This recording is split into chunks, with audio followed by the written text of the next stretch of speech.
Day ഇപ്പൊ എന്നാ നമുക്കൊരു 10 കോടി രൂപ ലോട്ടറി അടിച്ച എങ്ങനെ ഉണ്ടാവും?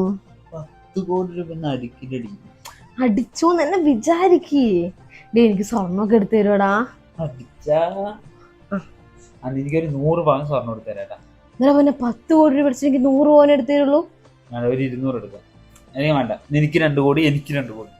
ഓക്കെ, എനിക്ക് ഇഷ്ടമുള്ളത് എടുത്തു 2 കോടി. ബാക്കി 6 കോടി. നമുക്കൊരു 2 കോടി രൂപ കാറ്, വീട് എല്ലാത്തിനും കൂട്ടി 2 കോടി രൂപ. ബാക്കി 4 കോടി ഉണ്ട്. ആ 4 കോടിയില് എന്റെ വീട്ടിലേക്ക് ഒരു 3 കോടി, നിന്റെ വീട്ടിലേക്ക് ഒരു 1 കോടി. അതെന്താ എന്റെ വീട്ടിക്ക് 1 കോടി, നിന്റെ വീട്ടിക്ക് 3 കോടി? ഇവിടെ അച്ഛനും അമ്മയൊക്കെ ഉള്ളത്. അച്ഛന് 1 കോടി, അമ്മയ്ക്ക് 1 കോടി, ചേച്ചിക്ക് 1 കോടി.